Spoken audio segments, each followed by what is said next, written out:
মহিলাসকলৰ যদি এই জায়গাত আপোনালোকে চুৱে তেনেহলে মহিলাসকল অতি সোনকালে উত্তেজিত হৈ পৰিব।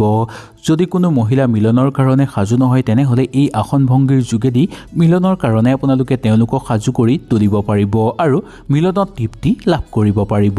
আহক তেনেহলে এই ভিডিঅ'টোৰ যোগেদি আমি এই সকলোবোৰ কথা জানি লওঁ। যদি ভিডিঅ'টো ভাল লাগে লাইক কৰিব আৰু আপোনাৰ প্ৰিয়জনৰ লগত এই ভিডিঅ'টো শ্বেয়াৰ কৰিবলৈ একেবাৰে নাপাহৰিব। আৰু আপোনাৰ যদি কিবা সমস্যা আছে নিখন্দেহে মোক জনাব পাৰে। আপোনালোকৰ সমস্যাৰ সকলো উত্তৰ মই দিবলৈ আপোনালোকক চেষ্টা কৰিম। আহক তেনেহলে আমি এই ভিডিঅ'টোৰ যোগেদি সুন্দৰভাৱে জানি লওঁ। পুৰুষ আৰু মহিলাৰ উত্তেজনা কৰিব পৰা শৰীৰৰ বহু অংগ আছে। এই অংগসমূহ যদি আপোনালোকে সুন্দৰভাৱে জানে তেনেহলে এই অংগসমূহত আপোনালোকে স্পৰ্শ কৰাৰ লগে লগে যৌন মিলনৰ কাৰণে পুৰুষ বা মহিলা সাজু হৈ পৰিব আৰু লগতে যৌন মিলনত তৃপ্তি আপোনালোকে লাভ কৰিব পাৰিব। ইয়াৰ ফলত আপোনালোকৰ দাম্পত্য জীৱন সুন্দৰ হৈ পৰিব আৰু দাম্পত্য জীৱনত চলি থকা সকলো সমস্যা আপোনালোকৰ সমাপ্ত হৈ পৰিব। যদি কোনোবা এজনৰ মিলনৰ কাৰণে অৱহেলা কৰে তেনেহলে এই অংগত আপোনালোকে চুই মিলনৰ কাৰণে তেওঁক আকৰ্ষিত কৰি তুলিব পাৰিব।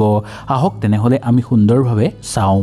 যৌন মিলনৰ সম্পূৰ্ণ আনন্দ লাভ কৰিবৰ কাৰণে এই জগাত চোৱাটো অত্যন্ত দৰকাৰ।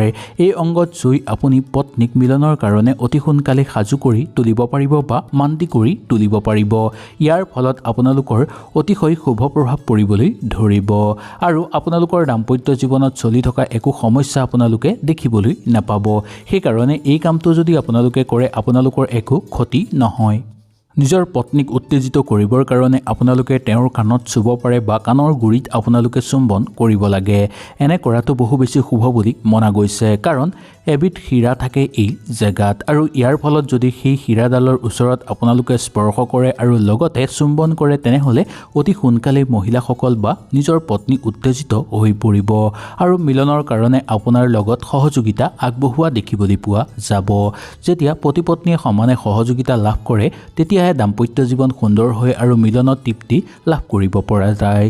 যদি এজনে সহযোগিতা কৰে আৰু আনজনে যদি নকৰে তেনেহলে কেতিয়াও সেই মিলনত আপোনালোকে সুখ নাপাব বা তৃপ্তি লাভ কৰিব নোৱাৰিব।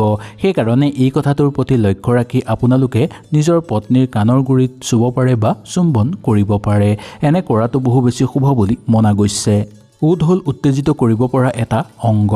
ওঠত চুলে বা চুম্বন কৰিলে সোনকালে উত্তেজিত হয়। আপুনি আপোনাৰ পত্নীক এই ক্ষেত্ৰত উত্তেজিত কৰি তুলিব পাৰিব।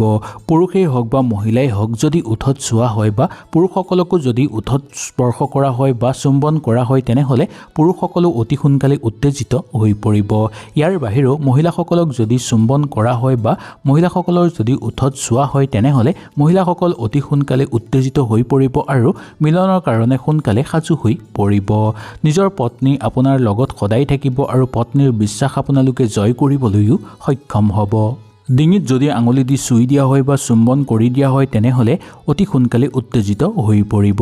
আপোনালোকে আপোনাৰ পত্নীক যদি ডিঙিত স্পৰ্শ কৰে বা নাইবা ডিঙিত যদি চুম্বন কৰে তেনেহলে আপোনাৰ পত্নী অতি সোনকালে উত্তেজিত হৈ পৰিব। এই কামটো পুৰুষৰ ক্ষেত্ৰতো আপোনালোকে কৰি চাব পাৰে। কোনো মহিলাই যদি পুৰুষক উত্তেজিত কৰিব বিচাৰে তেনেহলে ডিঙিৰ গুৰিত চুম্বন কৰিব লাগে বা চুই দিব লাগে। এনে ক্ষেত্ৰত আপোনালোকে দেখিবলৈ পাব যে অতি সোনকালে উত্তেজিত হৈ পৰিব আৰু মিলনৰ কাৰণে অতি সোনকালে সাজু হৈ পৰিব। মহিলাসকলে নিজৰ স্বামীৰ ডিঙিৰ গুৰিত চুম্বন কৰাটো ভাল বুলি মনা গৈছে আৰু লগতে সেই জেগাত আপোনালোকে স্পৰ্শ কৰাটো শুভ বুলি মনা গৈছে। আঁঠুৰ তলৰ পিছৰ অংশটোত চুই বা হাত দিলে অতি সোনকালে উত্তেজিত হৈ পৰে। নিজৰ পত্নীৰ যদি আঁঠুৰ তলৰ পিছফালে পিতৰ এই জেগাখিনিত আপোনালোকে চুই দিব পাৰে তেনেহলে আপোনাৰ পত্নী অতি সোনকালে উত্তেজিত হৈ পৰিব আৰু আপোনাৰ লগত সহযোগিতা কৰিবলৈ তেওঁ সাজু হৈ পৰিব। এই ক্ষেত্ৰত পুৰুষসকলকো আপোনালোকে এই কামটো কৰি চাব পাৰে। এনে কৰিলে দুইজনে মিলনৰ কাৰণে সাজু হৈ পৰিব আৰু মিলনত তৃপ্তি লাভ কৰিব পাৰিব। যদি এনে নকৰে কেতিয়াবা এনেকুৱা দেখিবলৈ পোৱা যায় যে মিলন কৰি থাকোঁতেও এজনে তৃপ্তি লাভ কৰে আৰু আনজনৰ বিষাদৰ কাৰণ হৈ পৰে, যাৰ ফলত দাম্পত্য জীৱনৰ মাজত কলহ সৃষ্টি হ'বলৈ ধৰিব আৰু লগতে দাম্পত্য জীৱনত অশান্তি নামি আহিবলৈ ধৰিব। সেইকাৰণে এই ক্ষেত্ৰত আপোনালোকে বিশেষ সাৱধানতা অৱলম্বন কৰিব। পত্নীৰ আঙুলিৰ লগত খেলা কৰি বা আঙুলিত হাত ফুৰাই থাকিলেও উত্তেজিত অতি সোনকালেই হৈ পৰে। মহিলাসকলৰ কাৰণে এই ক্ষেত্ৰত আপোনালোকে খুব সাৱধানতা অৱলম্বন কৰিব লাগিব। খুব মৰমেৰে আপোনালোকে আঙুলিত খেলা কৰি থাকিলে বা আঙুলিৰ লগত আপোনালোকে হাত বুলাই থাকিলে অতি সোনকালেই আপোনাৰ পত্নী আপোনাৰ লগত আহিবলৈ সাজু হৈ পৰিব আৰু মিলনৰ কাৰণে আনন্দিত হৈ পৰিব, যাৰ ফলত আপোনালোকৰ অতিশয় শুভযোগ নামি আহিব। লগতে ক'ব লাগিব যে এই ক্ষেত্ৰত পুৰুষসকলৰ লগতো আপোনালোকে এই কাম কৰি চাব পাৰে। এনেকৈ কৰিলে পুৰুষসকলেও অতি সোনকালে উত্তেজিত হৈ পৰে আৰু মিলনৰ কাৰণেও তেওঁলোক সাজু হৈ পৰে। সেইকাৰণে মহিলাসকলে নিজৰ স্বামীকো এনে কৰি চাব পাৰে আৰু পুৰুষসকলেও নিজৰ পত্নীৰ লগত এনে কাম কৰি চাব পাৰে। কিবা যদি আপোনালোকে বুজি নাপালে বা কিবা বুজাত যদি আপোনালোকৰ অসুবিধা হৈছে তেনেহ'লে নিশ্চয় মোক তলত কমেণ্ট কৰিব।